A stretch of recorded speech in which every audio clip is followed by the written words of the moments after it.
2021년 추수감사주의를 맞이해서 먼저 하나님께 진심으로 감사를 드립니다. 제가 미국에 온 지도 벌써 11년이 넘어서 11년의 시간 동안 한 해 한 해마다 하나님 앞에 추수감사절을 보내는데, 특별히 올 한 해 하나님 앞에 더 감사하는 마음이 듭니다. 2년 전부터 시작되었던 코로나19 바이러스로 인하여서 혼돈 가운데 있었고, 또 어려운 가운데 있었다라고 막 모두가 말하고, 또 우리도 피부로 느꼈지만 그럼에도 불구하고 하나님께서 우리들을 변함없이 지키시고 인도하셨던 그 은혜들을 기억한다면 정말 하나님 앞에 감사할 수밖에 없음을 고백합니다.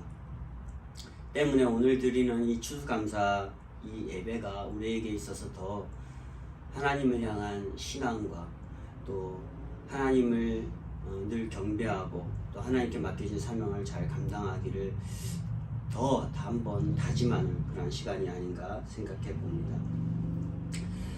감사는 추수감사절에 특화된 내용으로 사용하는 그러한 말이 아닙니다.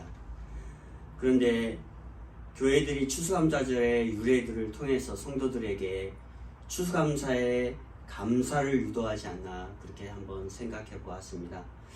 레위기 23장 33절부터 43절에 보면 여호와께서 모세에게 가나안을 바라보는 이스라엘 백성들을 향하여서 가나안 땅에 들어가서 초막절을 지키라 라고 명령합니다. 초막절은 종교력 7월 15일부터 한 주간 초막을 지어서 텐트를 거기서 만들어서 머물면서 그것을 절기를 지키는 것입니다. 즉 7일 동안 텐트 안에 머물면서 여호와 하나님께 감사로 화제를 드리는 축제였습니다.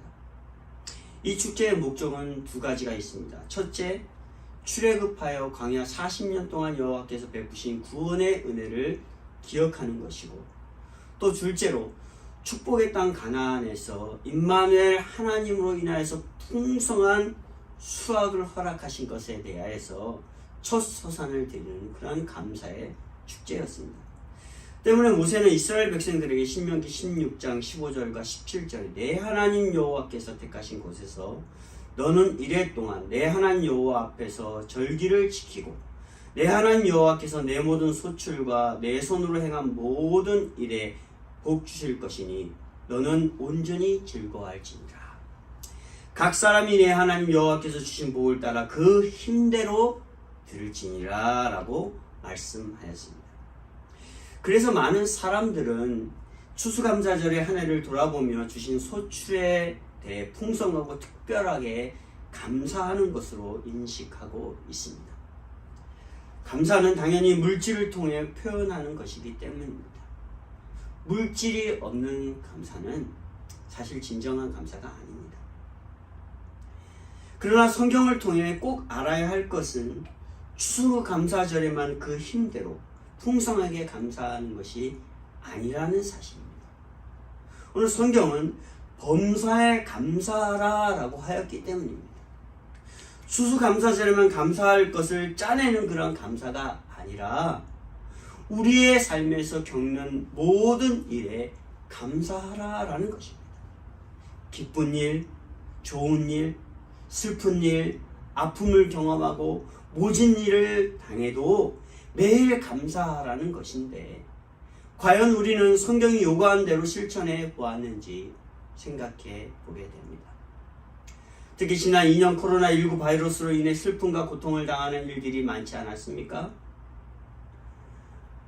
뿐만 아니라 그 여파로 인해 많은 이들이 경제적으로 파산하고 지금도 어려움을 겪는 사람들도 많이 있습니다. 이런 일들에 우리는 감사할 수 있었습니까? 또 어떤 이는 생각지 못한 병을 얻어서 투병 중에 있는 이들도 있습니다. 그들이 하나님을 믿는다라고 고백하며 살아온 이들이었는데도 불구하고 그러한 일들을 경험하고 있습니다. 그럼에도 오늘 성경은 범사의 모든 일에 감사하라 라고 우리에게 요구하고 있습니다. 왜 그렇습니까? 본문을 기록한 바울은 그리스도인들에게 너무나도 명료하게 범사에 감사하라, 이것은 그리스도 예수 안에서 너희를 향하신 하나님의 뜻이니라고 명명하였기 때문입니다. 하나님의 뜻이니까 감사해야 된다라는 것이죠. 어떤 우리에게 초이스가 주어지는 것이 아닙니다. 하나님의 사람이라면 무조건 감사하며 살아가야 된다라는 그러한 당위적인 말이죠. 이것을 좀 더 쉽게 해석해 본다면 우리를 향하신 하나님의 뜻을 알면 매일매일 어떤 일을 당하든지 간에 감사할 수 있다라는 그런 말이기도 합니다. 그 뜻을 우리는 어떻게 알 수 있을까요? 오늘 성경은 예수 그리스도 안에서 하나님의 뜻을 알 수 있다라고 하였습니다. 바울은 2차 전도 여행 중에 데살로니가에 머물면서 안식일에 유대인들이 모여있는 회당에 들어가서 그리스도가 해를 받고 죽은 자 가운데서 다시 살아나신 이가 바로 예수, 곧 그리스도다라고 강론하였습니다. 이 말은 유대인들에게 있어서 너무나도 쇼킹한 것이었어요. 아직도 그들은 메시아가 오시지 않고 그 예수가 우리가 똑같은 존재라는 것으로 인식하고 있었는데 죽음 가운데, 십자가의 죽음 가운데 계신 그 예수가 바로 그리스도다라고 하였으니 그들에게 얼마나 큰 쇼킹이었습니까? 이때 이 말씀을 듣고 적지 않은 기브인들과 경건한 헬라인들과 유대인들의 말씀을 듣고 믿게 되었습니다. 그러나 반대로 이 말씀 앞에 경노하는 유대인들도 많았습니다. 데살로니가에 오기 전에 바울은 빌립보에 머물렀습니다. 빌립보에서 복음을 전하며 바울은 수많은 고초를 당했습니다. 옥에 갇히는 이러한 일들도 있습니다. 그래서 그것을 벗어나서 데살로니가에 왔는데도 불구하고 이렇게 복음을 전하는 일들로 인하여서 바울의 일행을 죽이려는 유대인들이 일어났습니다. 핍박하였습니다. 바울의 복음을 듣고 회심하였던 경건한 헬라인들과 유대인 그리고 기브인들까지도 핍박을 당하는 일이 생겨나게 되었습니다. 이에 데살로니가 성도들은 바울을 통하여서 복음의 전진을 위하여서 바울과 실라 디모데를 밤에 몰래 베레아로 도망하도록 했습니다. 그러나 그곳에 남아있는 성도들은 끊임없는 유대인의 박해와 핍박을 계속 받게 되었습니다. 바울은 데살로니가를 도망하여 고린도에 이르러서도 데살로니가 성도들이 그 마음에 항상 남았습니다. 유대인들이 죽이려는 그 핍박 가운데 이들이 어떻게 견디고 살아가고 있을까? 그래서 바울은 고린도에서 데살로니가 성도들 향해서 이런 서신을 보내게 된 것입니다. 그런데 데살로니가 성도들은 죽음의 위협과 핍박에도 주 예수 그리스도에 대한 믿음과 소망으로 잘 인내하고 있었다라고 1장 3절에 말씀하고 있습니다. 바울을 통해 증거된 십자가에 죽으신 그 예수가 곧 그리스도다라는 것을 확실하게 믿었고 그 믿음이 주는 재림의 소망을 얻었기 때문입니다.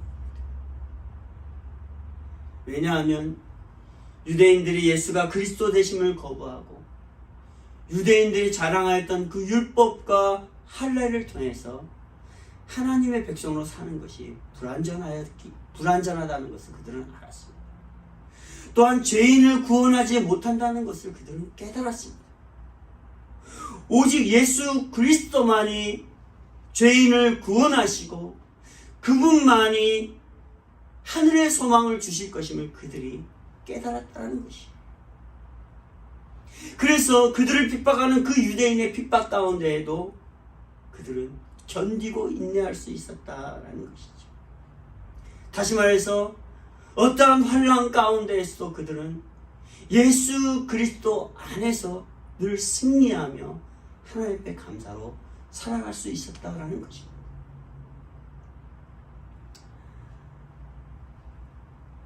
그리고 종말의 때 유대인들은 하나님의 나라의 영광에 이르지 못한다는 사실을 또한 그들은 알게 되었습니다. 다시 말해서 데살로니가 성도들은 예수 그리스도를 통해 주신 구원의 은혜와 또 주님 재림을 통해 주실 거룩하고 흠없는 자로 하나님 나라의 영광에 이르게 될 것이라는 그러한 사실들을 핍박을 당함을 통해서 절실하게 깨닫고 와 닿은 것입니다. 오늘 1장 5절에 보면 성령과 큰 확신으로 그들이 살았다라고 말해줍니다. 예수를 믿음으로 인내할 때 성령님께서 함께 하시고 그 성령님의 인도함 따라 그들은 더욱더 하늘의 그 영광의 소망을 갖고 살아가게 되었다라는 것이에요. 그들이 다가오는 어떤 핍박도 어떤 아픔도 슬픔도 그러한 믿음과 그러한 감사의 삶을 중단하게 할 수 없었습니다. 왜? 예수 그리스도를 통하여서 얻은 그 구원, 그 재림의 소망이 세상이 주는 그 어떠한 것과도 바꿀 수 없었기 때문입니다. 그래서 데살로니가 3장 13절에 보면 이들에게 자랑할 면류관이 있다라고 바울은 고백하고 있는 것을 봅니다. 이들의 헌신이, 이들의 감사의 삶이, 인내함이, 수고가 자랑할 면류관이다 라고 바울은 고백하는 것이죠. 이러한 구원의 은혜와 종말의 때에 이루어질 영광은 예수 그리스도를 통해 우리에게 계획하신 하나님의 뜻입니다. 이미 하나님께서 데살로니가 성도들을 예수 그리스도 안에 구원받은 자로 예수 그리스도를 통하여서 재림의 소망을 누릴 자로 하나님께서 계획하시고 뜻하신 것이다 라는 그러한 말입니다. 때문에 모든 일에 기쁨과 풍족함, 슬픔, 고난, 핍박, 궁핍에도 감사할 수 있었다라고 고백하는 것이죠. 하나님께서 종말의 때까지 우리에게 이루실 뜻이 너무나도 완벽하기 때문입니다. 지금 이 코로나 상황과 어려운 상황, 또 투병 중에 있는 상황 속에서라도 하나님은 우리의 삶을 너무나도 완벽하게 예수 그리스도 안에서 하나님의 자녀로서 하나님의 것을 누리는 사람으로서 하늘의 그 영광을 누리도록 계획하셨다라는 것이에요. 때문에 지금에 오는 슬픔, 지금에 오는 아픔에 우리의 모든 인생을 포기하거나 낙담할 필요가 없다는 것이죠. 잠깐 머물러가는 이 세상 가운데 미련을 두고 살아갈 필요가 없다는 것이죠. 하늘의 영광은 영원하고 그 하늘의 영광은 고통도 아픔도 없는 하나님과 늘 함께하며 살아가는 그러한 은혜이기 때문이라는 사실입니다. 이것 때문에 어떻게 우리가 하나님 앞에 감사하는 것입니다. 그렇다면 이러한 것을 깨달은 사람들은 범사에 감사하는 모습들이 반드시 나타나게 됩니다. 바울은 데살로니가 성도들에게 너희 믿음의 역사와 사랑의 수고와 우리 주 예수 그리스도에 대한 소망의 인내를 우리 하나님 아버지 앞에서 끊임없이 기억한다라고 칭찬하였습니다. 단순히 이들은 입으로 구원받음에 또한 주님 재림에 받을 면류관으로 감사하다라고 고백하며 산 것이 아닙니다. 믿음으로 사랑의 수고 그리고 인내의 삶으로 나타난 것입니다. 핍박과 박해에도 감사하는 삶의 증거가 오늘 이 믿음으로 사랑의 수고를 통하여서 보여주고 있는 것입니다. 그러다 보니까 어떻게 해요? 마게도냐와 아가야에 있는 성도들에게까지 이들의 감사의 삶이 미쳤다라고 바울은 알려주고 있습니다. 얼마나 이들이 이러한 핍박 가운데 어려움 가운데도 사랑의 수고를 했는지. 사랑의 수고라는 것은 바로 무엇입니까? 감사예요. 감사의 제물을 드림을 통하여서 이 사랑의 수고가 나타날 것입니다. 데살로니가 성도들의 믿음과 사랑의 행위는 누군가에 보이려는 것이 절대 아니었습니다. 핍박 중에 환난 중에 사랑의 수고, 형제를 위하여서 이웃을 위하여서 수고하고 재물을 드리고 내 것을 내어놓는 것 결코 쉬운 일이 아닙니다. 누군가에게 보이려고 하였다라면 절대 하지 않았을 것이죠. 누드의 제사장들과 바리새인들처럼 형식적이고 외형적으로 나타내는 삶이 절대 아니었습니다. 율법을 지킴을 입증하여 남들에게 높임을 받으려는 그러한 외식적이고 의식적인 목적이 아니었다는 것입니다. 야고보서 2장 17절에 참된 믿음은 행위가 있으며 믿음에는 역사가 있는 것처럼 데살로니가 성도들은 십계명이 요구하는 하나님을 경외하고 신명기 6장 5절 이웃을 사랑하는 레위기 19장 8절 이러한 율법의 완성이신 예수님을 통해서 배우고 실천하여 사람들에게 본이 되었던 것입니다. 때문에 이들은 감사가 끊이지 않았어요. 있든지 없든지. 왜?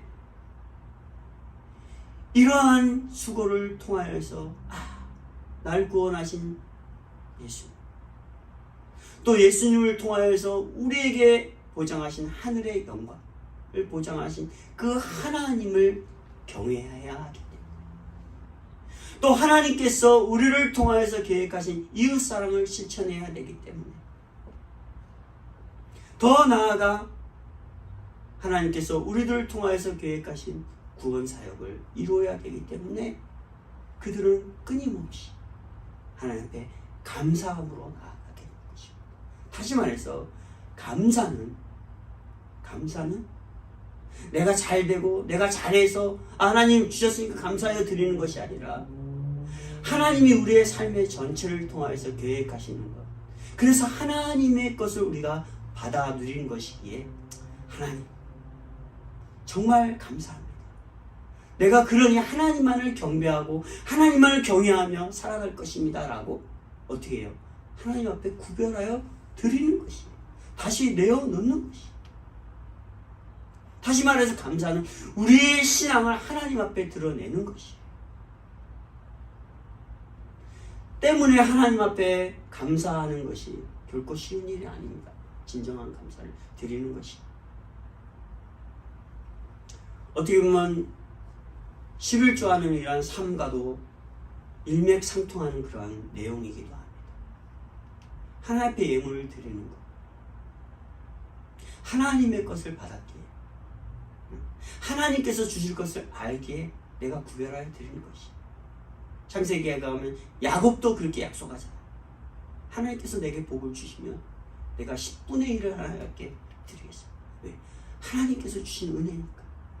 다시 말해서 하나님께서 앞으로 나를 계속 복 주시고 하나님께서 나를 계속 지키시기 때문에 내가 하나님만을 경외하는 자로 내가 이렇게 구별하여 하나님 앞에 드리겠습니다. 라는 그러한 약속 아니겠습니까? 하나님을 경외하지 않는 사람은 절대 할 수 없는 일이에요. 이 감사.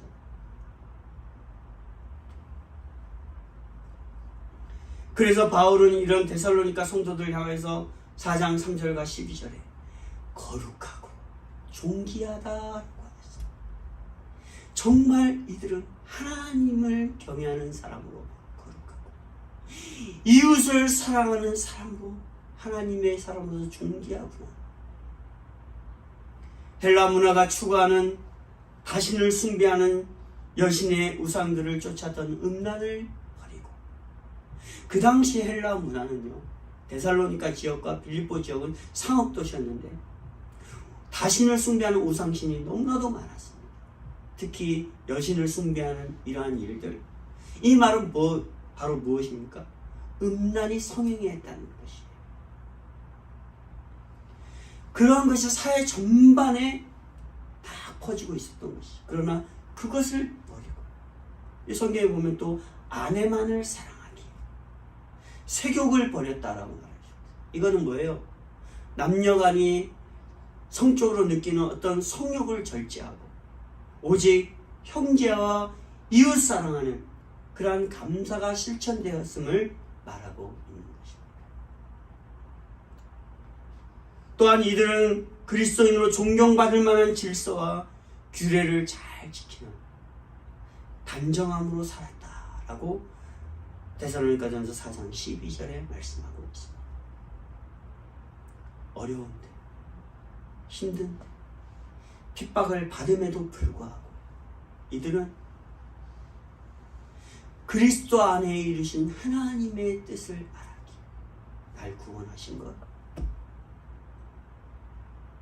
하나님 나라의 영광에 이르게 될 것을 알았기, 그래서 그 가운데에도 하나님께서 늘 지키시고 인도하시고 먹을 것과 입을 것으로 베풀어 주셨던 그 은혜를 구별하여 나는 하나님의 사람입니다, 하나님을 끝까지 경외할 것입니다 라고 믿음으로 감사의 제물을 드리는, 더 나아가서 이웃을 섬기고 형제를 사랑하는 그러한 수고를 아끼지 않은 복음을 전하는 성도의 삶을 살았던 것을 오늘 우리에게 보여주고 있습니다.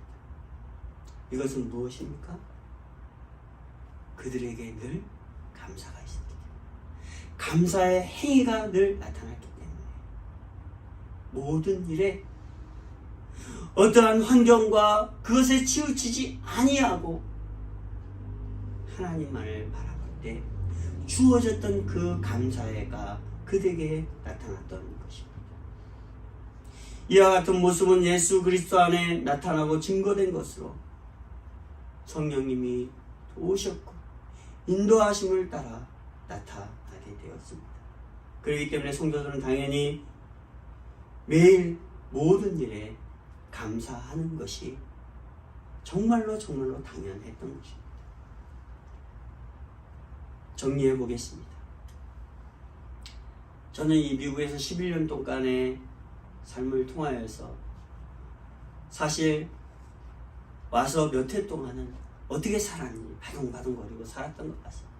그러면서 이 미국 생활을 적응해 나가면서 제가 목회를 하고 또 일을 하면서 살아가면서 하나님 앞에 늘 고백하는 것은, 야, 하나님 앞에 하나님을 내가 한번 시험해보자. 하나님께서 우리에게 얼마나 인도하시는지 우리가 기대하면서 내가 이 정도, 올 한 해는 이 정도 하나님 앞에 감사하고 싶어. 그런 생각을 제가 매년 해봅니다. 그 감사가 우리의 수고도 또 우리의 헌신이 될 수 있지만, 우리가 직접 몸으로 느끼고 피부로 느끼는 정말로 감사의 예물을 하나님께서 우리에게 베푸시고 입히시고 살게 하시는 이런 은혜가 얼마나 풍족한지 내가 이만큼을 하나님 앞에 드리고 싶어 하고 결단해 보는 것이죠. 뭐 좋은 직장을 가면 최소 연봉 8만 불부터 시작해서 10만 불, 뭐 12만 불, 뭐 이렇게 받는다고 하는데, 하나님, 과연 우리가 그런 좋은 직장을 잡지 않아도 하나님께서 그들처럼 그들보다도 더 큰 동일한 은혜를 주실 것인데, 내가 하나님 앞에 그들보다도 더 많은 감사를 내가 해보고 싶습니다.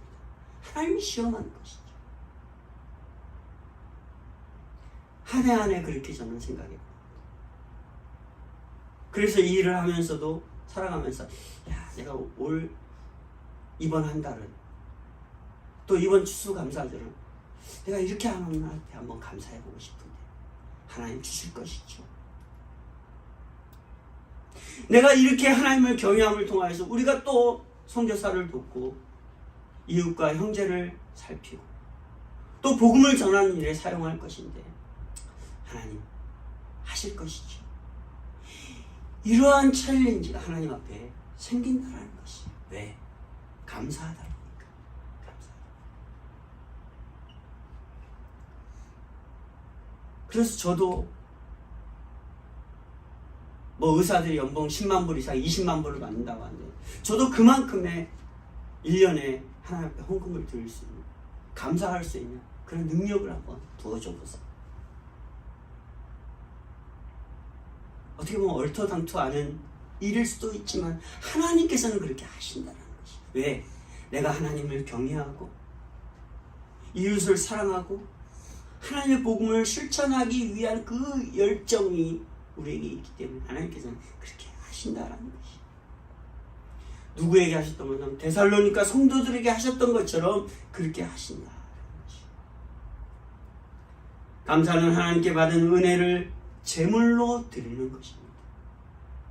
감사의 제물은 예수 그리스도를 통해 구원받은 자들이 하나님께서 주신 것을 받아 일부 구별하여 드리는 것인데, 다시 한번 신학적으로 의미해 본다면 하나님을 경외하고 이웃을 사랑하며 복음을 땅까지 선포하겠다라는 그러한 다짐과 결단이 있는 자들이 할 수 있는 이름을 우리에게 말하고 있습니다. 때문에 예수 그리스도로 구원받은 우리는 어떤 일을 만나든지 간에 하나님을 경외할 것이고 이웃을 사랑할 것이며 복음을 선포할 것이기에 감사할 수 있습니다. 그것이 적든지 많든지 간에 감사는 절대 끊이지 않고 오늘도 내일도 언제나 감사할 것입니다. 왜 그렇습니까? 예수 그리스도를 통하여서 이 모든 것을 우리에게 보여주셨고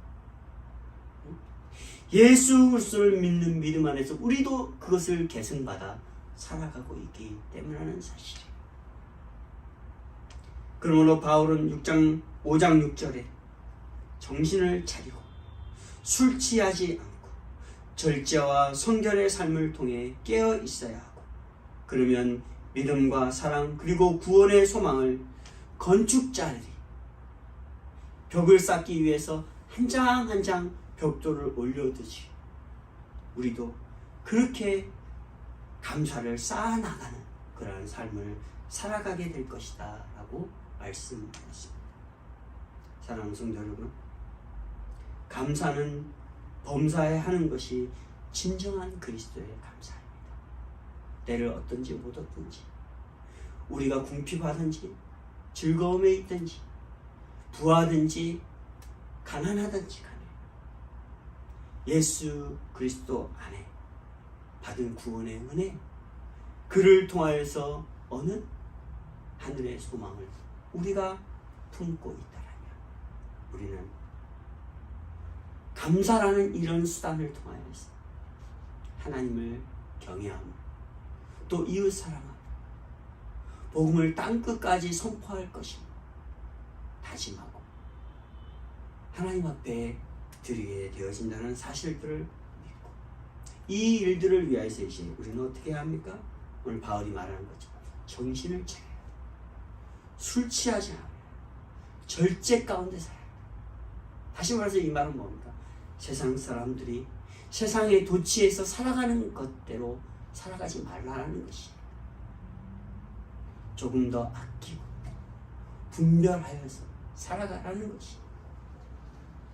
방탕하는 것에 마음을 빼앗기면 어떻게 될까요? 하나님을 경외하는 것을 잃어버리게 됩니다. 이웃이 우리의 마음 가운데 들어오지 않습니다. 먹고 마심에 취함에 노는 것밖에 모르게 되어지지. 한순간에 무너질 수 있다는 것이.